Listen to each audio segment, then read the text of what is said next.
سیمې یو ډېر تکړه زلمی شاعر ولاړ دی، هغه ته به خواست کوم چې مونږ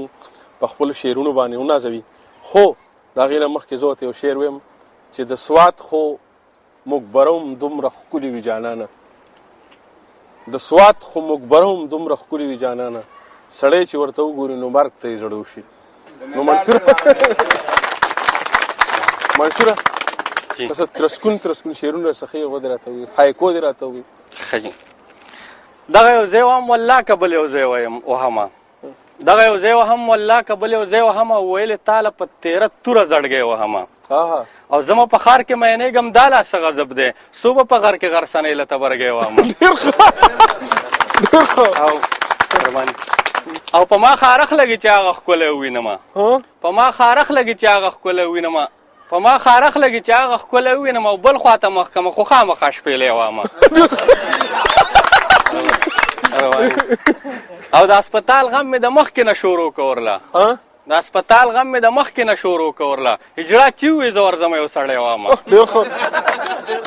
رواني او دواړه د یو بل نه بغیر نیمګړي کېږو اشنا، ته که رباب وایې خو زه درته منګی وامه.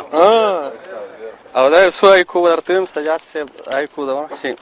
هغې چې مخ باندې سپېړه ورکړه،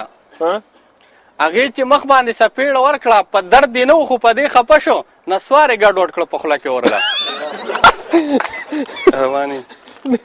او چاوې د اوبۍ د پاک الله ورانه کي، چاوې د اوبۍ د پاک الله ورانه کوي، ما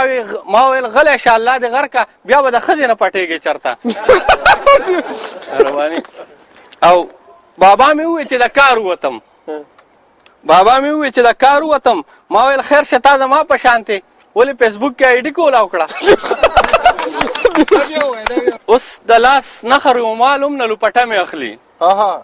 اوس د لاس نښه رومال هم نه لوپټه مې اخلي، او ویلې خامخا د صبر اندازه مې اخلي. او زه مسافر یم ما څوک کلي کې نه پېژني، زه مسافر یم ما څوک کلي کې نه پېژني، او زما ملګري چې راځي د رور نامه مې اخلي. ډېر ښه. او بل یو دوه شعره چې هغه چې تا د خپله ځانه بیا له وجړلې، هغه چې تا د خپله ځانه بیا له وجړلې، سمود پسه مې په یو غر کې سیکا وجړلې، سمود پسه مې په یو غر کې سیکا وجړلې، او هغه چې ما پکې باور د محبت ورکو، هغه چې ما پکې باور د محبت ورکو، هغه مقام راته رویا دا وجړلې، هغه مقام راته رویا دا وجړلې، او سلو اقرار ورپکې پټو ما اوسم جړوي، سلو اقرار ورپکې پټو ما اوسم جړوي، زما د مینې نه انکار چې کاو جړلې، زما د مینې نه انکار چې کاو جړلې، او دومره یې وویل کېدی شي اخري دیدن شي، دومره یې وویل کېدی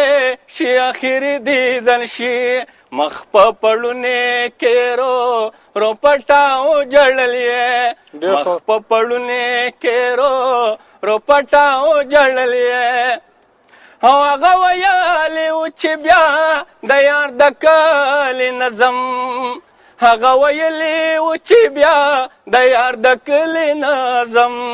منصوره بیا یې تلو ته ځان تیاره وجړلې، منصوره بیا یې تلو ته ځان تیاره وجړلې، هغه چې تا د خپله ځانه بیا لا وجړلې، سمود پسه مې په یو غر کې سیکا وجړلې، سمود پسه مې په یو غر کې سیکا وجړلې. ډېره مننه. راځئ چې د ملګرو نه یو خوندوره نغمه واورو.